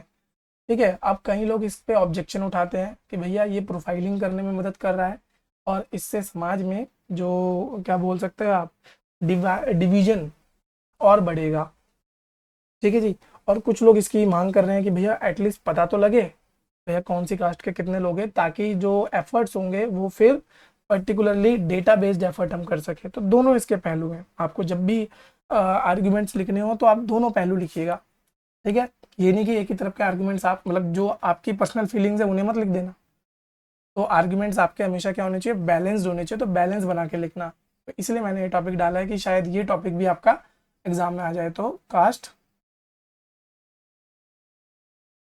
सेंसस, ठीक है। अच्छा, जो कास्ट सेंसस वगैरह है इससे डील कौन, या सेंसस से बेसिकली डील कौन करता है, तो सेंसस से डील होता है हमारा मिनिस्ट्री ऑफ होम अफेयर्स। और उसमें भी अगर मैं बात करूँ registrar general of home affair. बाकी जब सेंसस की बात करते हैं तो आप सबको पता होगा कि जो सेंसस है वो कैसी एक्सरसाइज है, वो एक डेसीनियल एक्सरसाइज है, मतलब टोटल 10 साल में होती है। लास्ट कब हुई थी, 2011 में हुई थी। होनी कब थी, 2021। बिकॉज ऑफ द कोविड वो डिले हो गया और अब तक नहीं आया है सेंसस। उसके बाद आएगा क्या पता, अब धीरे धीरे धीरे वर्किंग पे होगा। तो अभी जो लेटेस्ट सेंसस आपके पास है दैट इज़ योर 2011 का सेंसस। सबसे पहली बार ये जो सेंसस जब कराया गया था ये था 1872 में, और उसके बाद 1881 से लगभग हर 10 साल में ये हो रहा है। क्लियर, ये आपको ध्यान रखना है, कब, हर 10 साल में उसके बाद ये लगातार हो रहा है। चलो एक सवाल आपके लिए छोड़े जा रहा हूँ मैं, जब सेंसस की ये जो प्रक्रिया चालू हुई थी उस समय हमारे वाइसराय कौन थे। देखिए कैसे लिंक होते हैं टॉपिक और क्या क्या पॉइंट्स पे आपसे पूछा जा सकता है।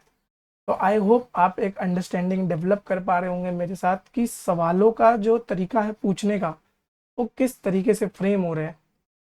ठीक है, जब आप पढ़ते हैं ना तो इम्पोर्टेंट ये है कि आप समझिए कि किस तरीके से सवाल फ्रेम हो सकते हैं, अदरवाइज उस टॉपिक को पढ़ने का कोई फ़ायदा नहीं है। आप सिर्फ एक स्मॉल सेट ऑफ इन्फॉर्मेशन उसमें से कंज्यूम करेंगे। हाँ, अगर आपको पता होगा कि इसमें से 4 तरह के सवाल पढ़ सकते हैं तो आप उसमें देखिए फिर 4 तरह की इन्फॉर्मेशन कंज्यूम करेंगे और वो आपको याद भी रहेगी। ठीक है, चलिए आगे बढ़ते हैं। इसमें फिर इंडिया और इजिप्ट के बीच एक जॉइंट मिलिट्री एक्सरसाइज है जिसका कि नाम मैं ऑलरेडी बता चुका हूँ। उसका नाम क्या है, एक्सरसाइज साइक्लोन। क्लियर, आगे बढ़ते हैं। भारत रत्न दिया गया है किसको, कर्पूरी ठाकुर जी को, जो कि पोस्टमसली दिया गया है। ये बेसिकली कहाँ से बिलोंग है, ये आपके फॉर्मर सीएम ऑफ बिहार है। ठीक है, ये आपको ध्यान रखना है। अच्छा, जब भारत रत्न की बात हो रही है तो ये हमारा हाईएस्ट, ये हमारा क्या है, हाईएस्ट सिविलियन ऑनर है। ठीक है, इसके बाद के 3 और हैं हमारे, पद्म विभूषण, पद्म भूषण और पद्मश्री। क्लियर, और खासियत जो मैंने आपको पिछले वीडियो में बताई थी, सेल्फ नॉमिनेशन हो सकता है। जब भी पूछेंगे मुझे लगता है कि ये सवाल पूछा जा सकता है, और यूपीएससी ऑलरेडी भारत रत्न पे बहुत बार सवाल पूछ चुकी है। जैसे एक सवाल मैं आपके लिए छोड़े जा रहा हूँ कि क्या हर साल भारत रत्न दिया गया है या बीच में कभी डिसकंटिन्यू भी हुआ है, और अगर हुआ है तो कितनी बार डिसकंटिन्यू हुआ है। ठीक है, नेक्स्ट इज एक्सरसाइज खंजर, जो कि हुई है किस किस के बीच में, इंडिया और किर्गिस्तान के बीच में। क्लियर, तो एट द एंड मतलब जैसे एग्जाम बहुत क्लोज होगा तो मैं ट्राई करूंगा कि आपके लिए एक सिर्फ मिलिट्री एक्सरसाइज से रिलेटेड एक वीडियो लाऊं। 10 मिनट की वीडियो होगी मैक्स टू मैक्स, और उसमें आपको पूरा का पूरा सारी की सारी मिलिट्री एक्सरसाइज जो भी पिछले साल में इंपॉर्टेंट रही हैं, छोटी बड़ी, सब आपको कराऊंगा। ओके, फिर आता है स्लिम मिशन। ये जो स्लिम मिशन है ये कहाँ का है आपका, ये स्लिम मिशन आपका है जापान का। ठीक है, और ये स्लिम मिशन बेसिकली कर क्या रहा है, एक सेकेंड है, ये जो स्लिम मिशन है ये बेसिकली किस चीज़ के लिए इंपॉर्टेंट है, ये आप ध्यान रख लीजिएगा। ये इसने लैंड किया है on the surface of moon. और जिसकी वजह से जापान बना है कौन से नंबर की कंट्री, 5th नंबर की country to land successfully land on moon. तो पहली कंट्री तो यूएसए, फिर रशिया, फिर चाइना, फिर India, and last is your Japan. Okay, USA का तो आई थिंक अपोलो मिशन था, इंडिया का आपको पता ही है चंद्रयान 3, जो कि अभी रिसेंटली लॉन्च हुआ था और लैंड हुआ है। अच्छा, जो पॉइंट जिस पॉइंट पे लैंड हुआ था उसे उस पॉइंट को नाम दे दिया गया है शिव शक्ति पॉइंट। ये आप ध्यान रखना, क्या नाम दिया गया है इसे, शिव शक्ति पॉइंट। तो स्लिम मिशन कभी भी आएगा तो नासा मत लिख देना, जापान का है। कौन सी कंट्री का, मतलब कौन सी एजेंसी का है, जाक्सा का है। नेक्स्ट हम बात करते हैं कैबो वर्डे। ये बननी है पहली कंट्री, या सॉरी पहली नहीं, ये कंट्री को स्टेटस मिला है कौन सा, मलेरिया फ्री कंट्री का, जो कि किसने कौन देता है, आपका WHO। जो कैबो वर्डे है ये कौन से कॉन्टिनेंट में पड़ती है, ये अफ्रीकन कॉन्टिनेंट में पड़ती है। ओके, अफ्रीकन कॉन्टिनेंट में कैबो वर्डे, इसको मिला है मलेरिया फ्री कैटेगरी का टैग। नेक्स्ट आता है ऑपरेशन सर्वशक्ति।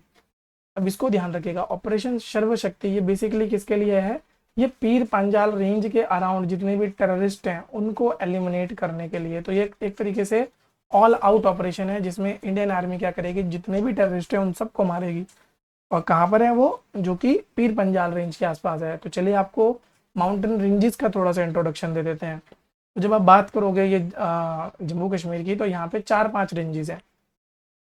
सबसे ऊपर आती है काराकोरम, फिर आती है लद्दाख, नेक्स्ट इज जांस्कर, पीर पांजाल और धौलाधर।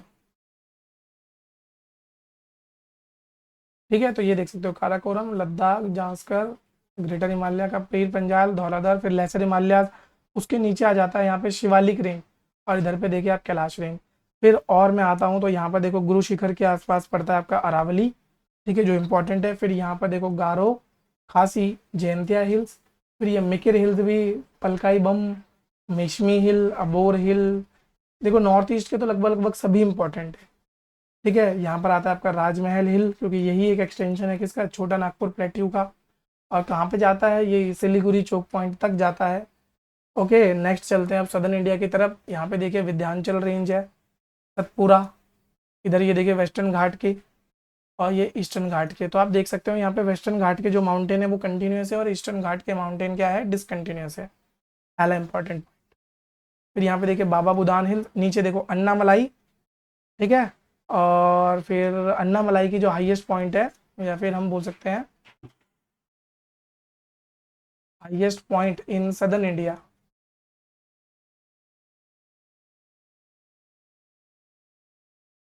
ये कौन सी पहाड़ी पे है, अनाईमुड़ी पे है।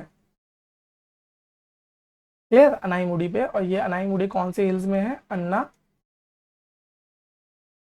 मलाई हिल्स पे है। क्लियर, चलिए आगे चलते हैं। इंडिया ने WEF के प्लेटफॉर्म पे लॉन्च किया है एक नया अलायंस, जो कि अलायंस है किसके लिए, alliance for global good, gender equity and equality. तो यहाँ पे दो शब्द है, इक्विटी और इक्वालिटी। ठीक है, वो तो थोड़ा टाइम की कमी है, इसलिए मैं आपको इक्विटी और इक्वालिटी का फ़र्क नहीं बता रहा हूँ। तो अगर किसी बच्चे को पता है what is the difference between equity and equality, क्योंकि ध्यान रखिएगा, अगर जैसे अभी यूपीएससी का नेचर चल रहा है कि वो कभी कभी थोड़ा सा CDS के एग्जाम में आपने देखा होगा कि उन्होंने कुछ लैटिन टर्म्स भी पूछी हैं, तो पॉलिटी में अंदर घुस जा रहे हैं वो। तो क्या पता इक्विटी और इक्वालिटी का डिफरेंस भी पूछ लें वो, है ना, उन्हें को तो कुछ भी हो सकता है। तो ये आप पढ़ लेना। तो ये इंस्पायर मतलब किसने लॉन्च किया है, इंडिया ने लॉन्च किया है। नेक्स्ट इज इंडिया का पहला graphene centre, sorry graphene centre establish किया गया है कहाँ पे, केरला में। और किसके द्वारा करा गया है ये, ministry of information and technology. Clear, तो हम बात कर लेते हैं एलोट्रॉप्स ऑफ कार्बन। एलोट्रॉप्स मतलब बने कार्बन से ही हैं, बट डिफरेंट डिफरेंट तरीके से बनाए गए हैं। जैसे कि सबसे पहला यहाँ पे एलोट्रॉप का इंपॉर्टेंट होता है ग्रेफाइट, ठीक है। फिर आता है यहाँ पे डायमंड, तो इन दोनों के बारे में तो आपको पता ही होगा, बचपन से पढ़ रहे होंगे। फिर सिंथेटिक वाले बकमिंस्टक फ्लोरेंस, इसे C60 फ्लोरेंस भी बोला जाता है। फिर आता है कार्बन नैनो ट्यूब्स, इसके ऊपर क्वेश्चन भी पूछा था। फिर आता है ग्रेफीन। क्लियर, ये 2004 में डिस्कवर हुआ था। ओके, तो ये आपको ध्यान रखना है। अच्छा, जो डायमंड है वो बहुत ज़्यादा स्ट्रॉन्ग सब्सटेंस है। ओके, बट उससे भी एक स्ट्रॉन्ग सब्सटेंस आपकी बॉडी में प्रेजेंट है, या फिर स्ट्रॉन्गेस्ट थिंग ऑन बॉडी। इस तरीके से मैं एक सवाल पूछता हूँ, हमारी बॉडी का सबसे स्ट्रॉन्गेस्ट पार्ट कौन सा है, या सबसे स्ट्रॉन्गेस्ट चीज़ कौन सी है? कमेंट बॉक्स में ज़रूर लिखिए। आई होप आपको पीडीएफ तो मिल ही रहे होंगे इनके, जल्दी जो जो सवाल छोड़े हैं इनको भर भी लेना। फिर फारसी को अडॉप्ट किया गया है as a 9th classical language under the NEP. देखिए, जब आप कॉन्स्टिट्यूशन ऑफ इंडिया की बात करेंगे तो टोटल 6 क्लासिकल लैंग्वेज हैं।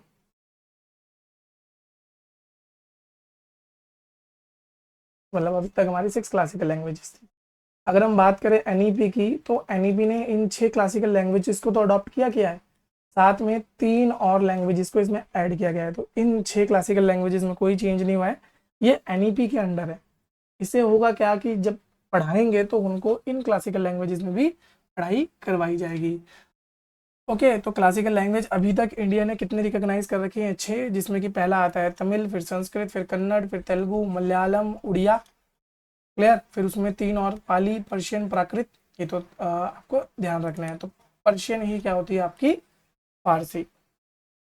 ओके जी, तो ये आपको ध्यान रखना है। फिर हम बात करें 8th शेड्यूल की, तो 8th शेड्यूल में देखिए टोटल 22 लैंग्वेज है। ठीक है, और कौन से आर्टिकल के अंडर आता है? ये आर्टिकल 344 के अंडर आपका ये आता है, 344 and 351 of the constitution of India. अगर आप 22 की 22 लैंग्वेज को देखोगे तो एक चीज़ आपको देखने को नहीं मिलेगी, इंग्लिश। ठीक है, इंग्लिश आपको देखने को नहीं मिलेंगी, तो यही खासियत है इसकी, इंग्लिश नहीं है इसमें। ओके, फिर आते हैं एक्सरसाइज अयुथल्या। अयुथल्या ये जो एक्सरसाइज है, ये किस किस के बीच में है? India and Thailand. ये पहली एक्सरसाइज है, पहली नेवल एक्सरसाइज है, जो कि किस किस के बीच में हुई है? इंडिया और थाईलैंड के बीच में शुरू की गई है। क्लियर? फिर आते हैं हम हमारा डार्क स्काई पार्क। ये कहाँ पर है? ये पेंच टाइगर रिजर्व में है। पेंच टाइगर रिजर्व जो कि पड़ता है आपका सॉरी, पेंच टाइगर रिजर्व पड़ता है आपका महाराष्ट्र में। ठीक है, इसमें एक और चीज़ थी इससे पहले, डार्क स्काई रिजर्व। दोनों अलग चीज़ है। डार्क स्काई रिजर्व कहाँ पे आपका? Hemis national park. और ये कहाँ पड़ता है आपका? हेमिस नेशनल पार्क लद्दाख में। क्लियर? ये दो अलग अलग जगह पर है। हेमिस नेशनल पार्क में डार्क स्काई रिजर्व, और डार्क स्काई पार्क कहाँ है? पेंच टाइगर रिजर्व में। नेक्स्ट हम बात करते हैं, आईआईटी मद्रास ने अपना सेकंड ऑफशोर कैंपस बनाया है, और वो कहाँ पर बनाया गया है? श्रीलंका में बनाया गया है। तो ये आपको इंपॉर्टेंट ध्यान रखना है। इससे पहले इनका जो ऑफशोर कैंपस था वो कहाँ पर था? तंजानिया में था। क्लियर? तो ये आप इंपॉर्टेंटली याद रख लेना। अच्छा, जब तंजानिया पढ़ोगे, तंजानिया से नेबर में ही एक लेक आती है जिसका नाम है विक्टोरिया लेक। ठीक है, और जब विक्टोरिया लेक की बात आएगी तो इसके 3 नेबरिंग कंट्रीज, ठीक है, 3 कंट्री जिनसे ये लिंक्ड है। सबसे पहला तो हो गया इसका युगांडा, फिर केनिया एंड तंजानिया। ये 3 नेबरिंग कंट्रीज हैं जो कि विक्टोरिया लेक के अराउंड है। तो इस तरीके से आपको ध्यान रखना है। कभी कभी युगांडा के साथ वो क्या लिख देता है एक और ऑप्शन में? रवांडा। तो कंफ्यूज मत कर जाना, रवांडा नहीं है। युगांडा, केनिया और तंजानिया जो कि विक्टोरिया लेक के आसपास है। क्लियर? इस तरीके से मैपिंग ना लर्न होती है। नेक्स्ट हम बात करते हैं इंडिया का लॉन्गेस्ट सी ब्रिज जो कि इनॉग्रेट किया गया है, जिसका नाम है अटल सेतु। क्लियर? ये प्रधानमंत्री ने इनॉग्रेट करा था, तो ये आपको ध्यान रखना है। तो चलिए आगे बढ़ते हैं। अब इसमें देखिए, ये लास्ट स्लाइड है, इसमें हम बेसिकली ये पढ़ेंगे कि इस पूरे जनवरी मंथ में जो जो इम्पोर्टेंट डेज रहे हैं, मतलब पढ़ने लायक, उनके बारे में बात करेंगे। तो 4 जनवरी वर्ल्ड ब्रेल डे। ठीक है, क्या है ये? वर्ल्ड का ब्रेल डे। ब्रेल मतलब ब्रेल लैंग्वेज होती है ना, जो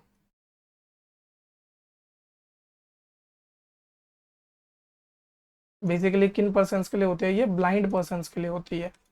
ठीक है। तो वर्ल्ड ब्रेल डे मनाया जाता है आपका 4 जनवरी को। फिर आता है 9 जनवरी, इसको मनाया जाता है भारतीय प्रवासी दिवस या प्रवासी भारतीय दिवस। ये क्यों? क्योंकि इसी दिन जो आपके महात्मा गांधी थे वो भारत वापस आए थे, तो 9 जनवरी 1915 को वो भारत में वापस आए थे। जब भारत में वो आ गए थे तो 1915 पर लैंडमार्क इवेंट्स कुछ दो चार जो हुए थे। पहला तो 1916 में उन्होंने एक मीटिंग अटेंड की थी, फिर 1917 में चंपारण, फिर अगेन 1917 में ही अहमदाबाद, फिर 1918 में अहमदाबाद, और अगेन 1918 में ही फिर खेड़ा। और खेड़ा के बाद आपको पता है कि उनका फिर आया था नॉन कॉपरेशन, मतलब बीच में खिलाफत मूवमेंट चला। उसके बाद एनसीएम, एनसीएम के बाद सीडीएम, और सीडीएम के बाद क्विट इंडिया मूवमेंट। देखिए गांधी जी की ब्रीफ हिस्ट्री तो ये रही, आप इसको याद कर लेना। फिर 10 जनवरी को मनाया जाता है वर्ल्ड हिंदी डे। 12 जनवरी को मनाया जाता है नेशनल यूथ डे। ओके, 15 जनवरी को मनाया जाता है इंडियन आर्मी डे। 24 को national girl child day. Again 24 को मनाया जाता है इंटरनेशनल डे ऑफ एजुकेशन। और 25 को मनाया जाता है नेशनल वोटर डे। क्यों मनाया जाता है नेशनल वोटर डे? इस दिन हुआ था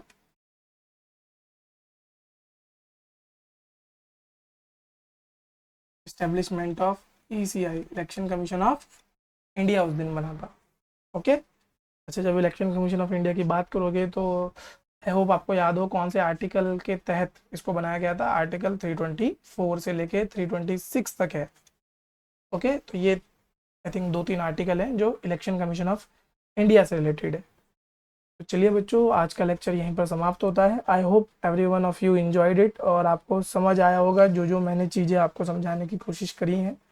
अगर नहीं समझ आया तो please do let me know in the comment box, और आपका जो भी ऑनेस्ट रिव्यू है वो ज़रूर दें ताकि मुझे भी आगे इम्प्रूव करने में हेल्प मिले। और इम्पॉर्टेंट चीज़ जो मैं आपको पूरे लेक्चर के दौरान मैंने ट्राई किया कि आपको समझ आए, कि आपको पता लगे कि पढ़ना कैसे है। ठीक है, क्योंकि अभी भी लगभग लगभग लगा लीजिए 1 महीने के लगभग ही बचा है। ओके, तो अगर आप पढ़ेंगे तो आप अच्छे से स्कोर कर पाएंगे। ठीक है, तो आपको पढ़ना समझना पड़ेगा कि पढ़ना कैसे है। तो चलिए फिर मिलते हैं आपसे नेक्स्ट वीडियो में, जिसमें लेके आऊँगा मैं फरवरी के करंट अफेयर। तो तब तक के लिए stay tune to the channel. Thank you very much.